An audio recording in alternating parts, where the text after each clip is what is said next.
Bonjour Jean-Paul Bedbez. Bonjour. La Cour constitutionnelle allemande vient de rejeter le programme de rachat des dettes publiques de la BCE, malgré l'avis de conformité de la Cour de justice européenne. Qu'est-ce que ça veut dire? Ça veut dire qu'il y a une opposition entre deux juridictions qui normalement n'auraient pas lieu d'être, puisque la Cour de Karlsruhe est une cour nationale allemande, et la Cour européenne, par construction, est une cour supranationale, et donc au-dessus de la Cour allemande.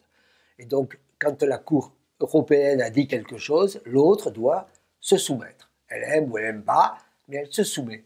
Cette fois-ci, la Cour allemande a dit « je n'aime pas, je le dis », et d'ailleurs, elle a même dit qu'elle trouvait ça incompréhensible, le jugement précédent, qu'elle critique de ce fait. Donc on peut dire ce sont deux batailles de juges, une bataille de juge national contre un juge supranational.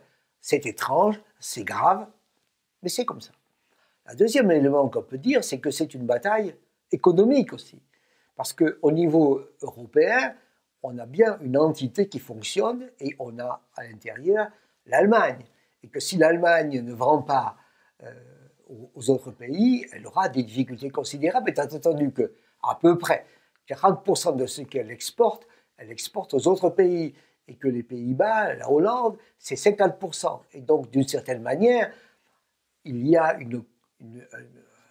des liens très forts, très puissants entre l'Allemagne, les Pays-Bas et les autres. Et donc, dire on ne s'entend plus, on ne veut plus discuter ensemble, c'est vraiment problématique. Donc, on a un problème juridique, on a un problème économique. Vient à ce moment-là un problème financier, c'est-à-dire que la Banque centrale européenne, qui rachète et qui rachetait des tombereaux de dettes publiques des différents pays, aujourd'hui, la Banque centrale a prévu de racheter considérablement, et aujourd'hui, la Cour de Karlsruhe dit « arrêtez, vous en achetez trop », et vous en achetez trop, c'est-à-dire que vous achetez trop de dettes italiennes, espagnoles, et donc, en fait, vous aidez ces pays-là et vous faites en fait une politique économique et non pas une politique monétaire.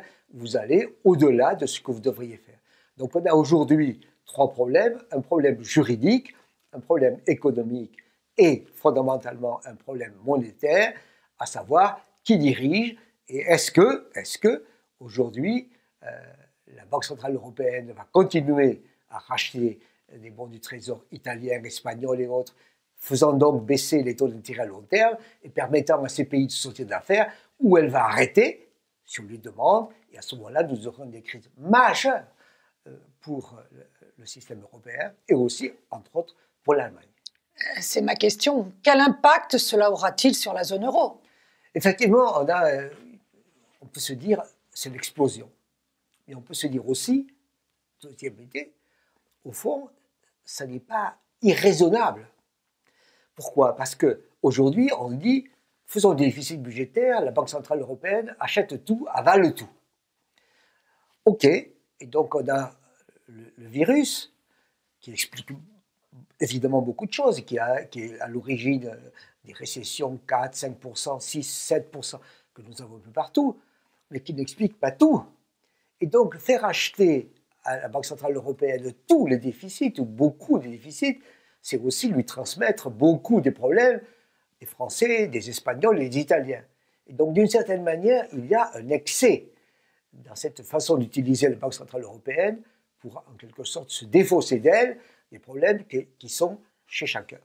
Mais évidemment, ça vient au très mauvais moment. On pourrait se dire, tiens, quand la situation économique s'améliorait, vous auriez pu en profiter pour réduire vos déficits budgétaires, vous auriez dû en profiter pour être sérieux. Maintenant que les choses vont plus mal, et elles vont plus mal partout, à ce moment-là, vous dites non, je n'ai plus vous racheter.